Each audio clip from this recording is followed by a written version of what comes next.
कल की कथा में हम लोग सुने कि पृथ्वी के जो विशेष गुण हैं, गंध, वैसे तो पृथ्वी के 5 गुण हैं, लेकिन जो विशेष गुण है जिसके कारण वो पृथ्वी कहलाती है वो गंध है। उसी को ग्रस लेता है प्रलय काल में। जब जल प्रलय होता है तो जल क्या करता है, पृथ्वी के विशेष गुण गंध को ग्रस लेता है। जैसे पृथ्वी का वह गुण जल में समाया तो पृथ्वी बचता नहीं है, गंध गुण के जल में लीन हो जाने पर पृथ्वी का प्रलय हो जाता है और वह जल में घुल मिलकर जल रूप बन जाती है। यही जल जब एक गुण अपने में ग्रहण कर लेता है, जो गंध है, तो पृथ्वी बन जाती है। भले ही 1/3 हो पृथ्वी, लेकिन जल के ऊपर वो पृथ्वी बहुत आसानी से रहती है, क्योंकि उसका एक गुण बढ़ जाता है, जो गंध है। राजन, अब इसके बाद देखो, चूंकि प्रलय हो रहा है तो जल के गुण रस को, अब जल में एक अपना गुण है रस, जो अग्नि में नहीं है। इस रस को तेज तत्व ग्रस लेता है, मैंने अग्नि ग्रस लेता है। और जल नीरस होकर, जैसे जल का वो रस गुण चला जाता है तो जल नीरस होकर तेज में समा जाता है। अब देखिए, इस अग्नि का गुण जो क्या है, वायु क्या करता है, तेज के गुण रूप को, अग्नि में जो गुण है रूप, जो वायु में नहीं है, वायु में रूप नहीं, तो अग्नि में जो 3 गुण है उसमें एक गुण रूप है उसका, जिसके कारण वो अग्नि है। उस वायु क्या करता है, तेज के रूप गुण को तेज के गुण रूप को ग्रस लेता है और तेज रूप रहित होकर वायु में लीन हो जाती है। अब वो अग्नि भी समाप्त हो गया, अब सिर्फ वायु बचा। तो पृथ्वी जल में, जल अग्नि में और अग्नि वायु में लीन हो जाता है। अब आकाश क्या करता है, वायु का जो, वायु में 2 गुण है, एक स्पर्श है, आकाश में स्पर्श गुण नहीं है लेकिन वायु में है। तो वायु के स्पर्श गुण को अपने में मिला लेता है आकाश, और वायु स्पर्शहीन होकर आकाश में शांत हो जाती है। तो वायु भी, प्रलय काल में वायु भी समाप्त हो गया। अब बचा आकाश। इसके बाद अब आकाश को अहंकार में जाना है, तो कैसे जाएगा, तो तामस अहंकार आकाश के गुण, आकाश का गुण क्या है, शब्द। तो इसी चीज को समझिए, शब्द, स्पर्श, रूप, रस और गंध, ये 5 गुण हो गए। पंच तन मात्रा, 5 गुण भी, 5 गुण भी है। तो ये 5 गुण जब है तो पृथ्वी है। एक गुण उसका, पृथ्वी का एक गुण चला गया, जो पृथ्वी का स्पर्श, पृथ्वी होने के लिए गुण था, वो गंध था, वो जल में समाहित हो जाता है, लीन हो जाता है। तो जल, पृथ्वी समाप्त, जल बचा। अब जल में एक गुण है रस, उसको अग्नि अपने में लीन कर लेता है। अब 3 गुण वाला अग्नि बच जाता है। अब 3 का, अग्नि का जो गुण है तेज,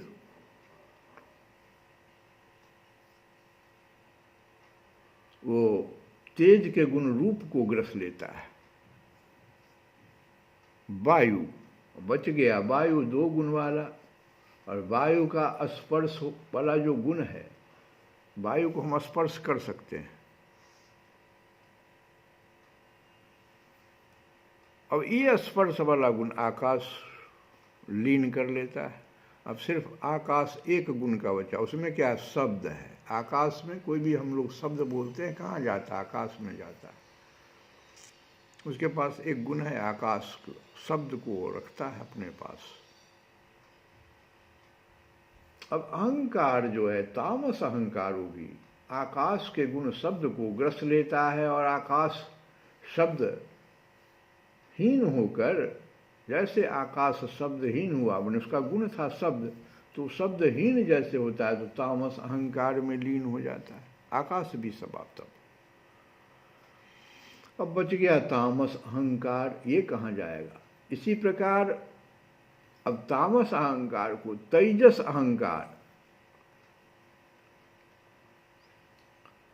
तेजस अहंकार से इंद्रियों की उत्पत्ति हुई थी। तो तेजस अहंकार इंद्रियों को, और वैकारिक अहंकार जो सात्विक अहंकार है, 3 प्रकार के अहंकार हुए। एक हो गया तामस, एक हो गया तेजस, और तीसरा है सात्विक।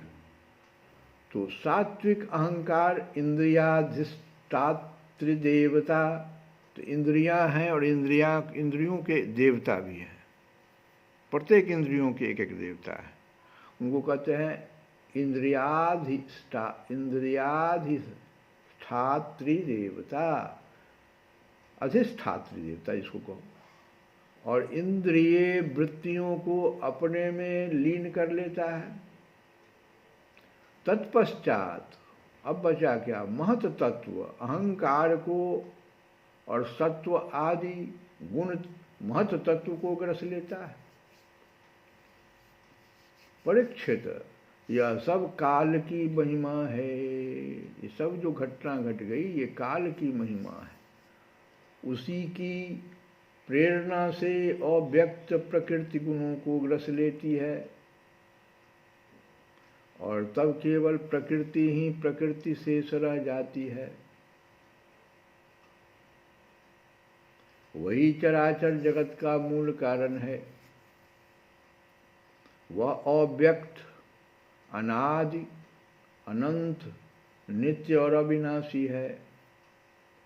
जब वह अपने कार्यों को लीन करके प्रलय के समय साम्यावस्था को प्राप्त हो जाती है, तब काल के अवयव, वर्ष, मास, दिन रात, क्षण आदि के कारण उसमें परिणाम, क्षय, वृद्धि आदि किसी प्रकार के विकार नहीं होते। उस समय प्रकृति में स्थूल अथवा सूक्ष्म रूप से वाणी, मन, सत्वगुण, रजोगुण, तमोगुण, महत्तत्व आदि विकार, प्राण, बुद्धि, इंद्रिय और उनके देवता आदि कुछ नहीं रहते।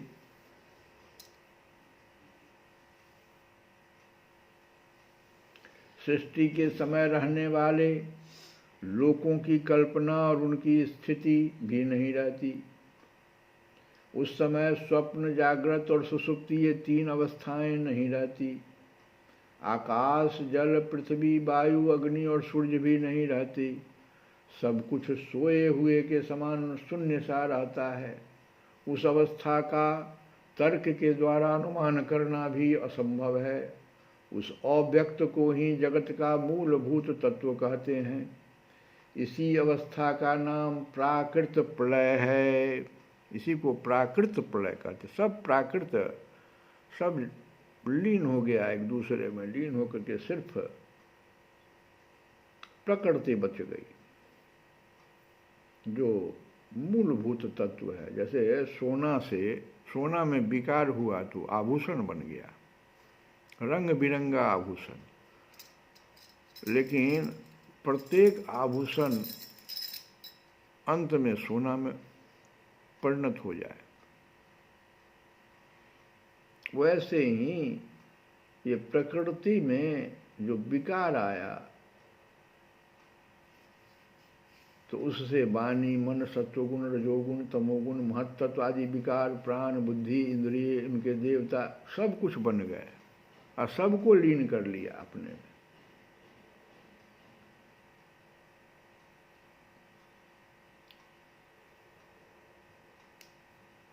आकाश, जल, पृथ्वी, वायु, अग्नि और सूर्य भी नहीं रहता उस समय, सब कुछ सोए रहे हुए समान शून्य सा रहता है। उसी अवस्था का नाम प्राकृत प्रलय है। अब जो वह अव्यक्त अवस्था हो गया, जो तर्क के द्वारा अनुमान करना भी असंभव है, जिसका अव्यक्त है। अव्यक्त मतलब क्या होता है? जो वाणी से परे है उसको अव्यक्त कहते हैं। अब हम उस अवस्था को व्यक्त भी नहीं कर सकते हैं, ऐसी अवस्था आ जाती है। उसी को प्राकृत प्रलय भी कहते हैं। उस समय पुरुष और प्रकृति, अब बचा कौन? यहां से शुरू हुआ था सृष्टि। शुरू में एक दृष्टा था, एक दृश्य था। दृष्टा था पुरुष, पुरुष मतलब हुआ वहां पर भगवान परमात्मा, जो सब चीज देख रहे थे, दृष्टा। और दृश्य किसको देख रहे थे? इसी प्रकृति को देख रहे थे ऐसे करके, वो दृश्य था। क्योंकि भगवान परमात्मा जानते थे कि इसी प्रकृति में सब कुछ समाया हुआ है, इसी में एक एक विकार हम डालेंगे क्या? हम सिर्फ अपने भीतर इस प्रकार का हम सिर्फ सोचेंगे, विचारेंगे कि ऐसा हो जाना चाहिए, तो अपने आप एक एक विकार से एक एक चीज की उत्पत्ति होती चली जाएगी। जैसे सोना है, सोना गोल्ड, और जो उससे आभूषण बनाता है वो पहले मन में बना लेता होगा कि हमको क्या बनाना है, उसी चीज को बना देता है। यहां तो बनाना भी नहीं है। कहा जाता है अपने जो सनातन धर्म में जो परमात्मा है वही बनाते भी हैं और बन भी जाते हैं। तब न हम लोगों के हृदय में भी कहा जाता है कि परमात्मा का निवास स्थान है, परमात्मा रहते हैं सूक्ष्म रूप से। परमात्मा ही बनाते भी हैं, परमात्मा ही बन जाते हैं।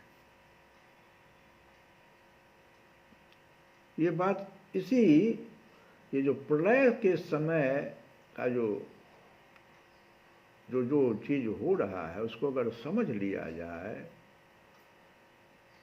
कि अब देखो कुछ नहीं बचा। प्राकृत प्रलय के समय सिर्फ पुरुष और प्रकृति दोनों की शक्तियां काल के प्रभाव से छीन हो जाती है और विवश होकर अपने मूल स्वरूप में लीन हो जाती है।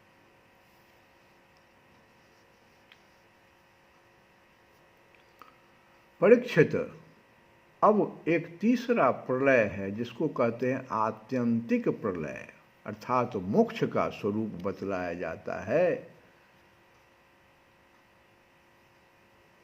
उसके बारे में हम तुम्हें कल की कथा में जो सुखदेव जी महाराज ने परीक्षित को बताया वो हम लोग समझेंगे।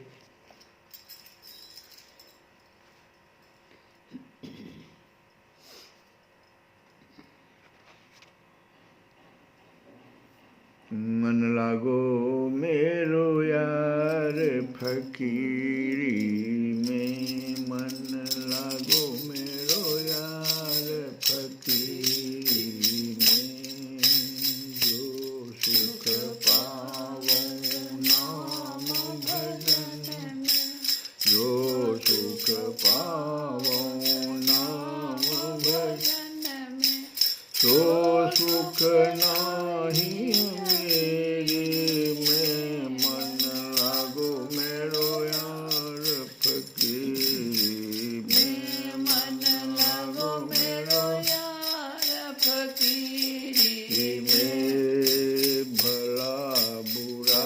सब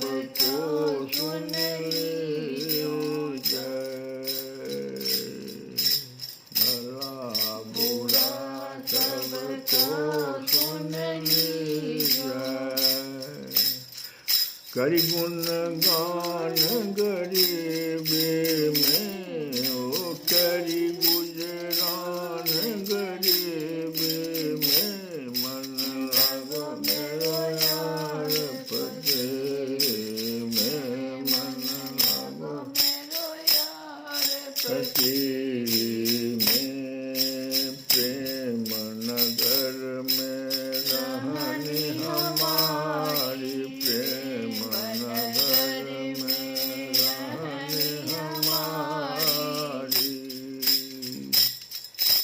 हरी बनियारी सबूरी में,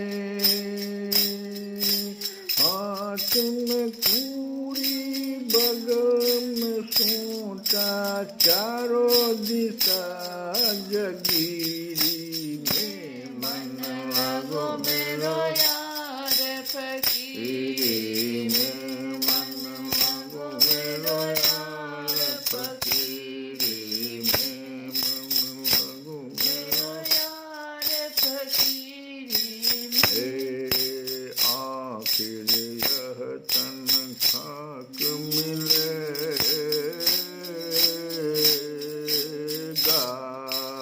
आखिर यह तन खाक मिलेगा, आखिर यह तन खाक मिलेगा, कहाँ फिरत मगरूरी में,